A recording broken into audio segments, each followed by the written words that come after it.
Mucha gente se pregunta por qué México, siendo un país con enormes recursos naturales y también con otras potencialidades, sigue siendo un país pobre. Y la respuesta es muy sencilla. México no tiene la suficiente productividad y esto finalmente incide en que no sea competitivo en los mercados internacionales. Actualmente la economía global obliga a ser competitivos porque el país que no es competitivo simplemente no puede volverse más próspero. La semana pasada se llevó a cabo en la población suiza de Davos el Foro Económico Mundial. En este se realizan discusiones importantes sobre temas muy diversos de la economía, la política y la sociedad. Pero el foro adquirió su fama en los años 80 y 90 por sus estudios sobre la globalización económica y la necesidad de alcanzar mayores niveles de competitividad. Su índice global de competitividad es de hecho la referencia más conocida en este tema en todo el mundo. México tuvo un avance de 4 lugares en el último índice de competitividad, el 2015-2016 del Foro Económico Mundial. Nuestro país pasó de hecho del lugar número 61 al 57 entre 140 naciones evaluadas. El índice de competitividad del Foro Económico Mundial es una referencia internacional que, si bien está basado en opiniones de personas, al final de cuentas sí refleja de alguna manera lo que está sucediendo en cada uno de los países. Hacerlo de otra manera sería prácticamente imposible, pues las legislaciones de los diversos países son distintas, los contextos también son diferentes, y si bien eso también ocurre con las posibles opiniones individuales, se tiene alguna idea.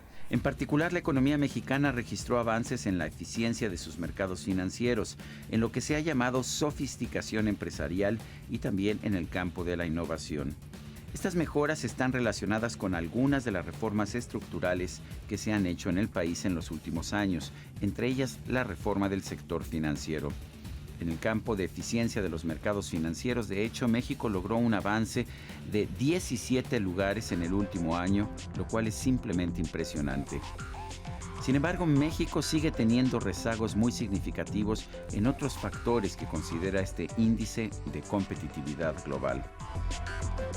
En términos de competitividad, México es un país de contrastes. Tiene sectores, tiene regiones sumamente competitivas a nivel internacional, y tiene otros sectores y otras regiones que realmente están pues sumamente atrasadas. Hay una tremenda disparidad en términos de competitividad, en términos de productividad, de crecimiento per cápita, de crecimiento de los salarios, de reducción de la pobreza.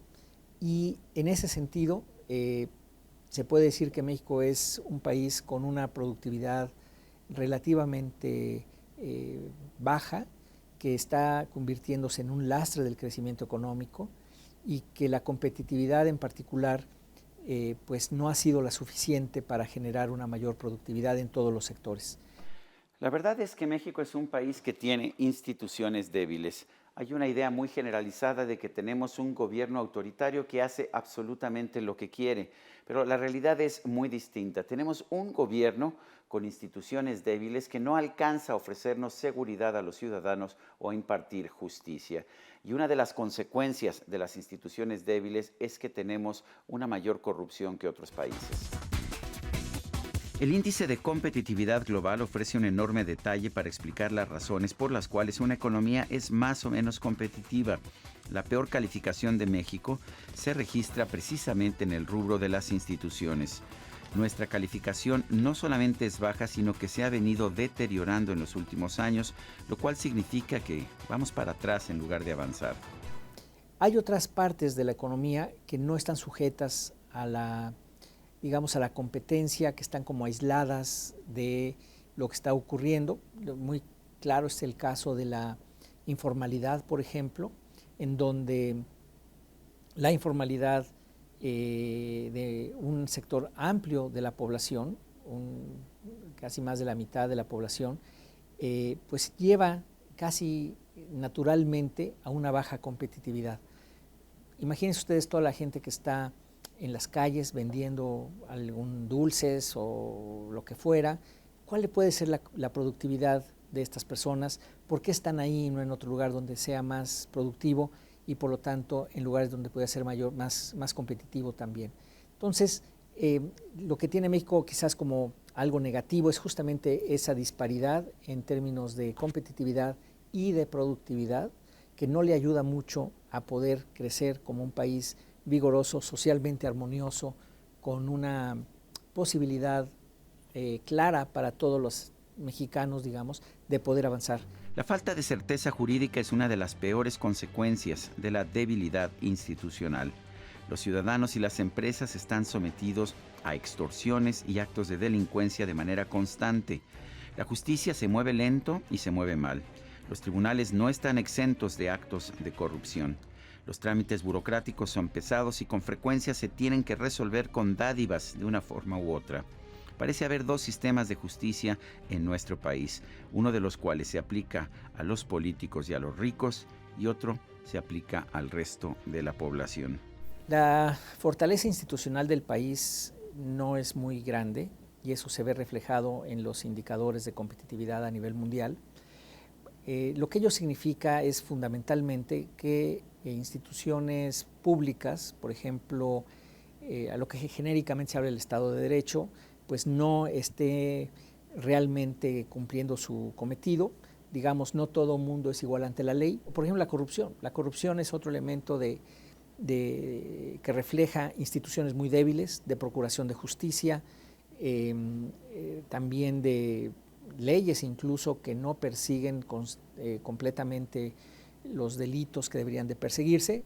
Cuando un índice de competitividad dice que digamos, las instituciones son débiles, se refieren justamente a algunas de ellas que no proveen ese tipo de bienes públicos que requiere la sociedad. Por ejemplo, si la impartición de justicia es mala, pues un bien público que es la impartición de justicia está siendo mal administrada, mal gestionada, pues va a traer un detrimento en la actividad de las personas y de las empresas.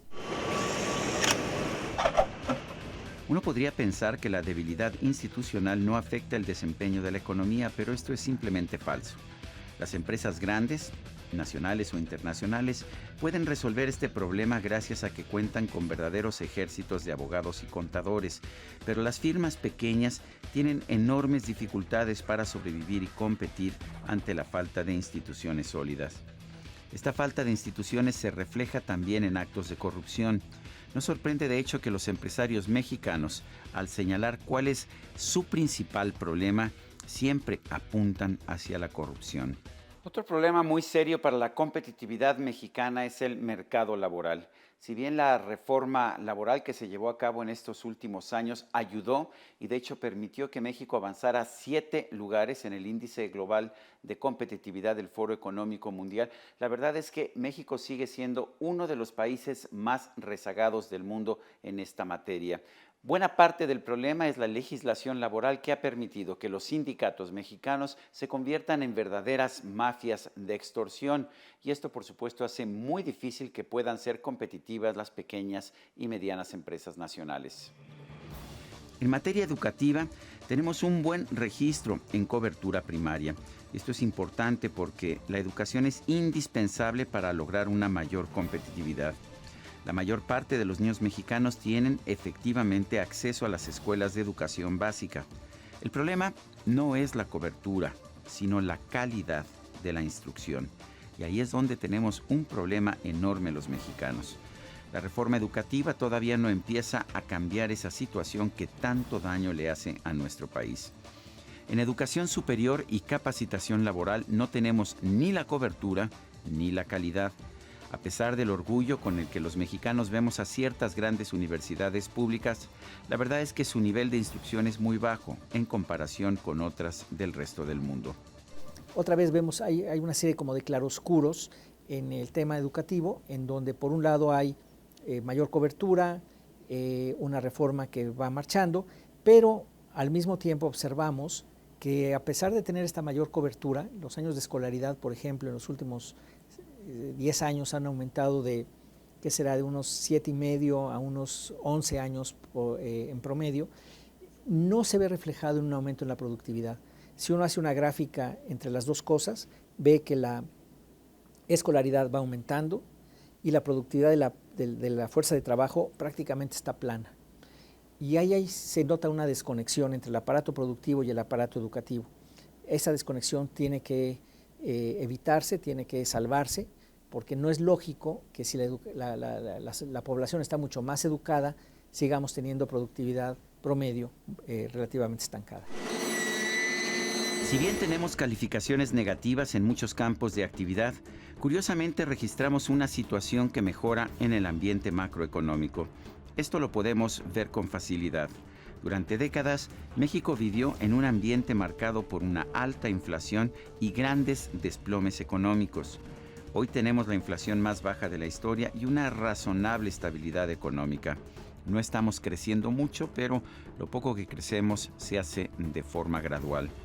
A pesar del desplome del precio del petróleo y de las materias primas, que han provocado un colapso de otras economías latinoamericanas, como las de Venezuela, Brasil y Argentina, México ha venido creciendo, poco es cierto, pero creciendo y con una notable estabilidad de precios.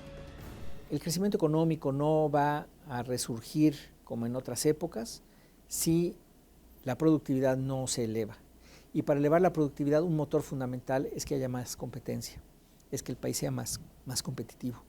Entonces van de la mano estos dos factores, competitividad y productividad, y vemos que ese es quizás el único camino perdurable de erradicación de la pobreza, de mejoramiento de las condiciones de vida de la población, de que haya más movilidad social, que tengamos al final de cuentas un país más armonioso y más próspero. La educación, que no se nos olvide, es el elemento más importante para lograr una mayor productividad, sigue siendo el reto fundamental. La economía de las materias primas tiene burbujas y desplomes. La economía de la industria ha perdido también importancia. La economía del conocimiento es hoy la que de mejor manera puede impulsar a una persona, a una empresa o a un país. ¿Por qué es importante la productividad? Porque ahora tenemos que competir unos contra otros. Necesitamos ser mejores para producir los productos, pero también mejores para distribuirlos. Si queremos nosotros tener un mejor nivel de vida y heredar una vida de mejor calidad a nuestros hijos, simplemente vamos a tener que ser más competitivos. Yo soy Sergio Sarmiento y esto es 13 en Libertad.